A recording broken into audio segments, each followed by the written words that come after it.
All right, everyone. Chris Patterson here again. Hopefully, hopefully I didn't ramble on in the last video too much, and you got something out of it. As promised, I said I was going to start to kind of show you some of the different methods out there that are used to plan. Hopefully, you can see this okay. Obviously, I'll go through it as we talk about it. One of the things that I'm hoping to do is maybe give you some examples in some modern day books as to how this is implemented. And so anyways, this is the method. Let me adjust this here. This is the method that I now use when it comes to planning out my books. It's the Michael Haig 6 scene plot structure, or the 3-act plot structure. Michael Haig's actually a screenwriter. And so some people may not, and talking to some other authors, I know that they don't necessarily like this because it is geared more towards screenwriting. And if you take a look at most of the examples of people using Michael Haig, you will see examples that are movies. And I get that a little bit, but what I kind of have started to realize is that, because of movies and TV, when people read a book, that's kind of what they're doing in their head, right? They're playing a movie in their head. They're probably assigning actors to your characters, which is why I think that's an important thing to do for you as a writer. And when I talk about characterization, I'll talk about that. And so there's a lot of movie kind of things that readers are doing. And so I think this is a really good plot structure. So the first thing you'll notice is, like almost all stories, we divide it up into 3 acts. I said this in the last video. The majority of the book is going to be Act 2. A good 50% of the book is going to be Act 2. Act 1 tends to be the lead-in, the beginning. Obviously, you don't want it to be boring, but it's like the maybe non-action-packed type stuff. Act 3 is obviously that climax and that resolution. Okay. So when I'm starting a book, this is exactly what I do. I write down each point, each percentage. So we have the first 25% of the book, 0 to 10%, 10%, 10 to 25%. Okay. Then Act 2 is 25 to 75%, 25%, 25 to 50%, 50%, 50 to 75%, and 75%. And then we have Act 3, which is 75 to 90%, 90 to 99%, and then 100%. Okay. So I do this on my Word document. This is what I write down or type, and then I just start filling in. Okay. So that 0 to 10% is what we call the setup. Okay. And the setup is basically your character existing in their world, both physically and psychologically. Remember, this is both a physical and a psychological journey, an emotional journey. And so your character is existing in the world. So let me use the example I used in the last video, and that is The Hobbit, right? Bilbo Baggins, he is a hobbit living a basic hobbit life in Hobbiton, hanging out in his hobbit hole. Okay, at about 10%, and you can kind of determine this. What I do is I generally say to myself, okay, most of my books are somewhere, except for my first book, it's a little shorter. Most of my books are somewhere around 120 to 150,000 words. That puts me right around 60 to 70 chapters with decent sized chapters. And so right around chapter 6 or 7, maybe 8, if I'm pushing it a little bit, I want some sort of opportunity. So my protagonist is going to get some sort of opportunity, right? Opportunity for adventure, opportunity for change, some sort of opportunity. Okay, Bilbo Baggins is faced with opportunity from Gandalf and the dwarves. Now, he meets Gandalf early on in the book, but if you actually take a look at the story structure, and it does happen a little earlier than 10%, he actually doesn't act on that opportunity until pretty close to 10% of the whole book. So even though he's presented with that opportunity a little earlier than like maybe I would have presented it with, it still kind of fits within within the structure. And that's not to say that J.R.R. Tolkien used Michael Hague wasn't even alive when The Hobbit was written. So. And then after the opportunity, we're given a new situation, right? So basically from 10 to 25% of the book, okay? So for me, I'm thinking this is gonna be somewhere around chapters 7 to 15, okay?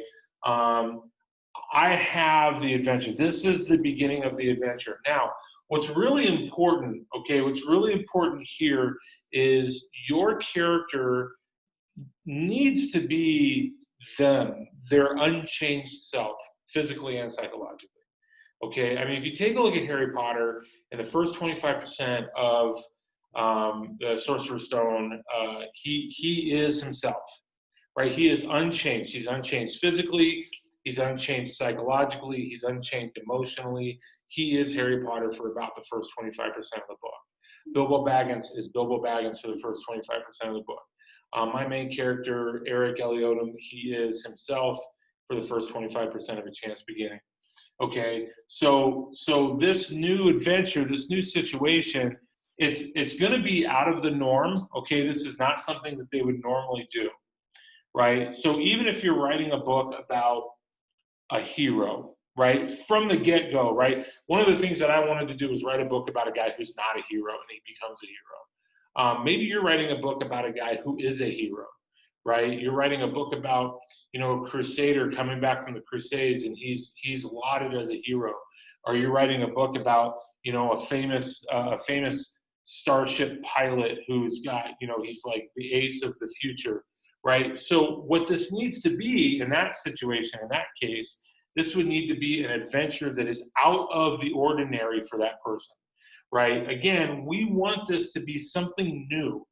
It needs to be a new adventure. It needs to be a new experience, both physically and psychologically, for your protagonist, okay? And so that 10 to 25% is a really critical part of your story and your book, because it needs to encompass something that this character has never experienced before. And the real struggle for a writer is, how do I convey that to my audience? How do I convey that this is brand new?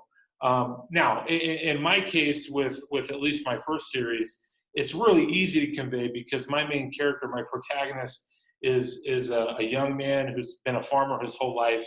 And so going out and meeting mercenaries and befriending dwarves and finding out that they have to find lost treasure is completely out of the norm for him, right? So it's easy for the reader to believe that like this is not normal for this character. But if my character was a hero, an adventurer, how do I prove to my audience that this is something that my character wouldn't normally do? Okay, so I think this is probably one of the hardest parts of a book to write. The beginning is super easy, right? I mean, the setup is oftentimes very fun. Hopefully, without info dumping, we're giving a lot of information to the reader, backstory. The setup is a lot of fun. The climax is a lot of fun too, because we get to wrap everything up in a nice, neat bow. This is a really hard part.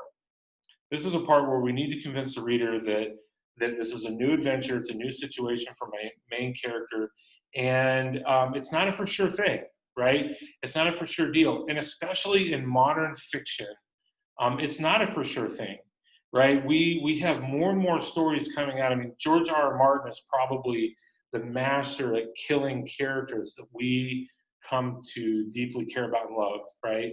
And so it's not a for sure thing that the adventure is going to be successful. So we have to portray that to our audience. Okay, 25 to 75%, this is Act 2. And again, this is using the Michael Hague model. 25% needs to be a turning point. Okay, this is a change of plans. It doesn't have to be something super significant, but the course, there's a course correction. Okay, number one, this change of plans, we're going to see a small but definite change physically and psychologically for our main character. Okay, so our main character needs to they need to start to change. They need to start to change in the way they interact with the world around them, the way they interact with the people around them, the way they think, okay? But the other thing that really helps a story is understanding that at this 25% point, I'm also making a course correction. I'm changing not necessarily the overall adventure, but for instance, in A Chance Beginning, Eric Eliodom, at about 25% of the book, he's ready to go home.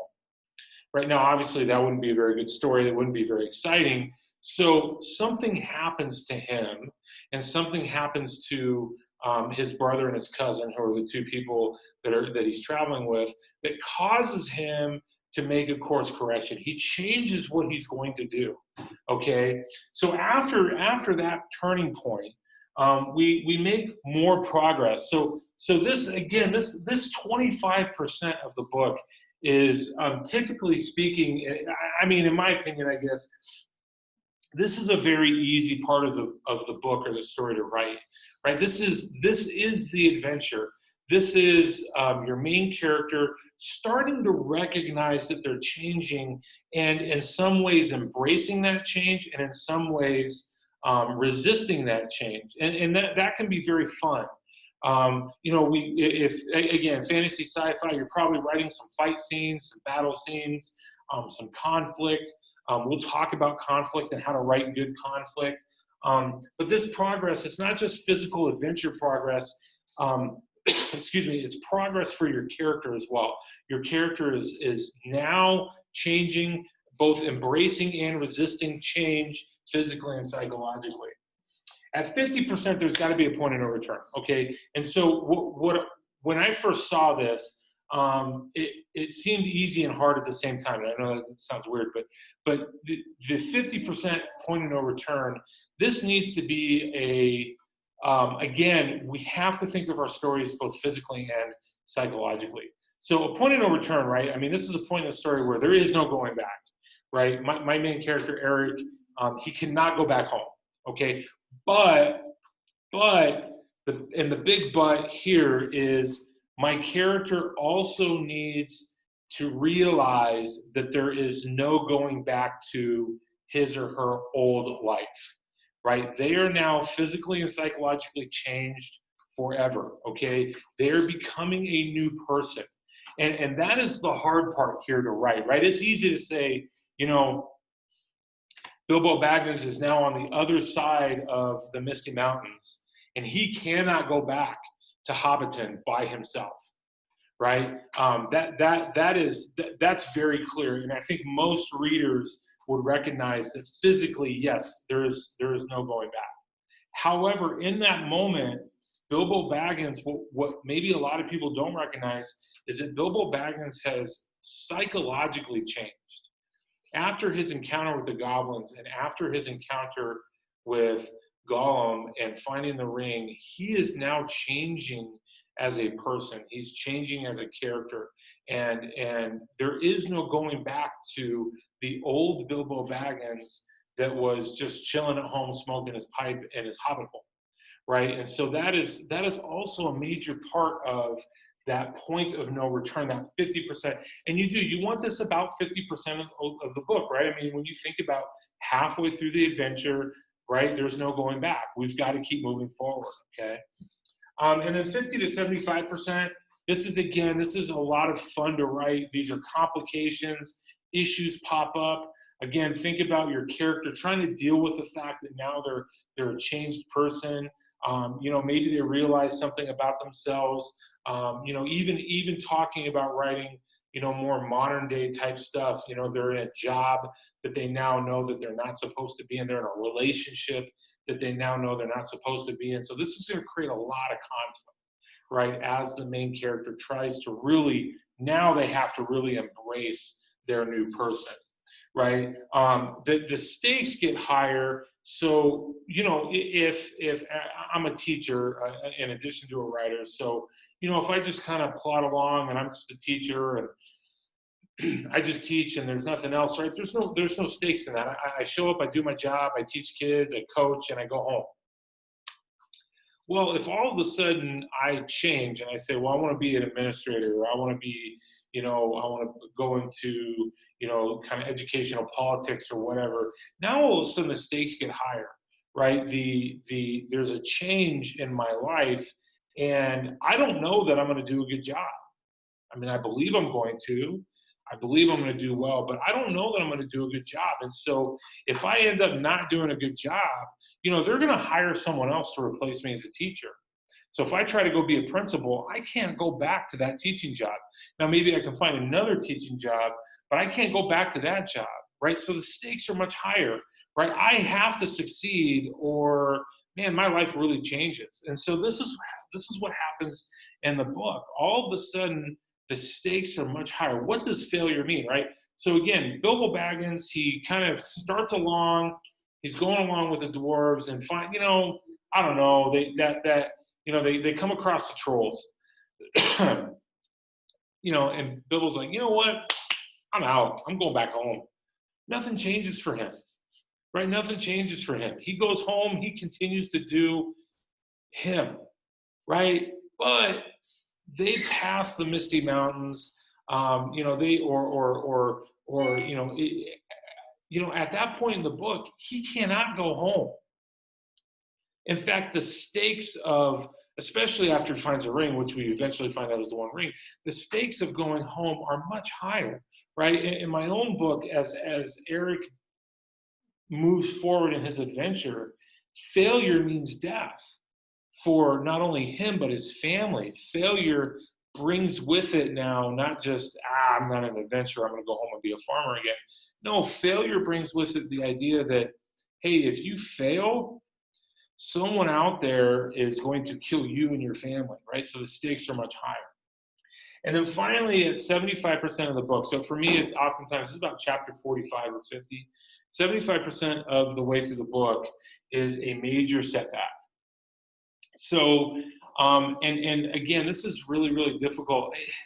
In the fantasy sci-fi world, where we're greatly influenced by fairy tales and happily ever after, it can be hard to write a story that makes the reader believe maybe this isn't going to work out in a positive way. Maybe there won't be success here.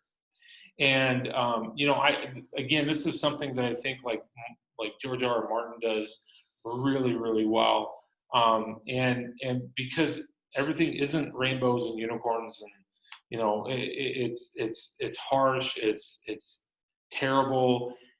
And so we need to have a major setback. We need to have that Mirkwood Forest wood elf encounter that Bilbo Baggins has.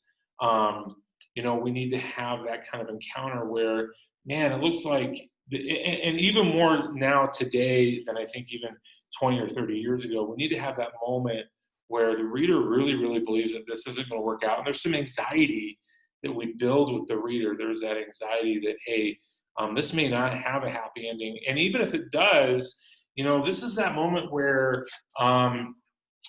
maybe you kill off a character that even you really like, that creates a lot of tension and a lot of conflict.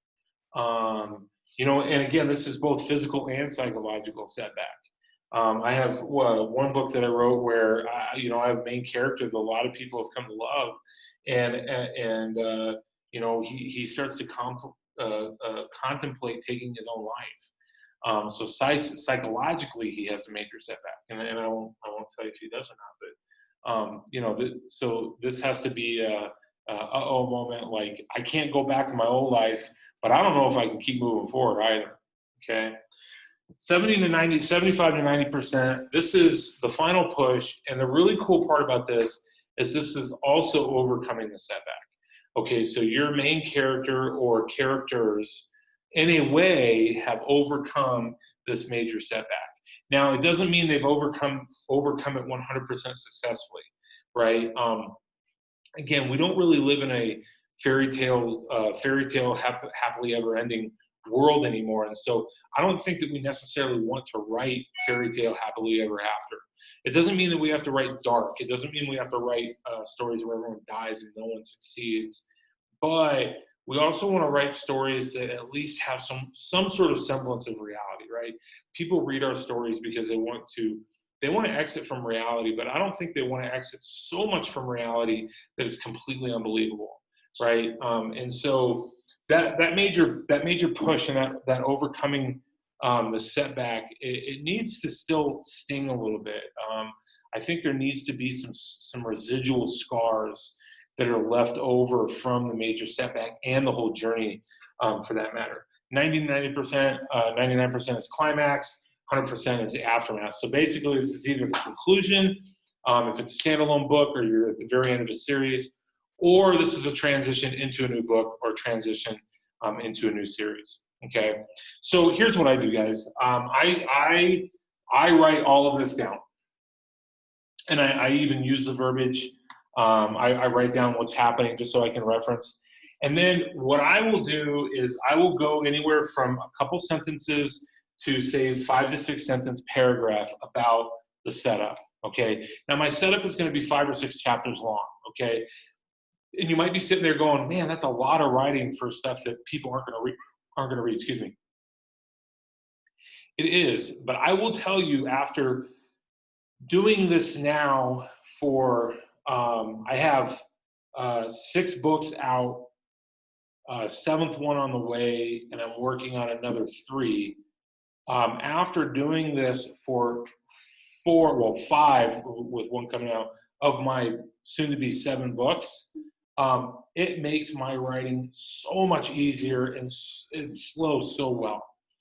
I find myself less and less sitting there and kind of guessing what's going to happen next, because I know that I have to transition from the opportunity to the new situation, to the growth, to the gradual change of character. I know that this has to happen, and I've laid out in about a paragraph what the opportunity is. So just for example, let me take my very first book, A Chance Beginning.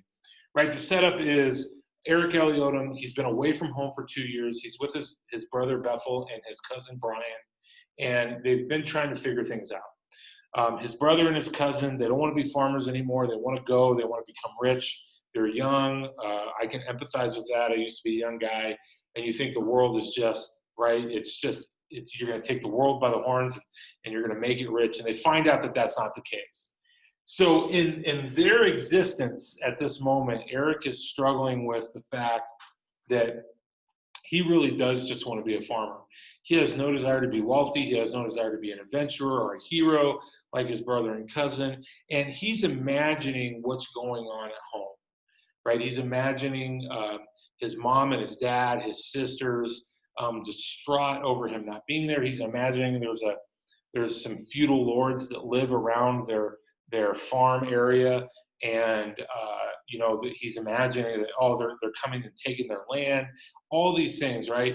So I write that down, and then there's an opportunity that presents itself, right? Eric has the ability to potentially travel and get home without because they're poor, they're broke, they're homeless, and so he jumps on that opportunity. And so I would write that down.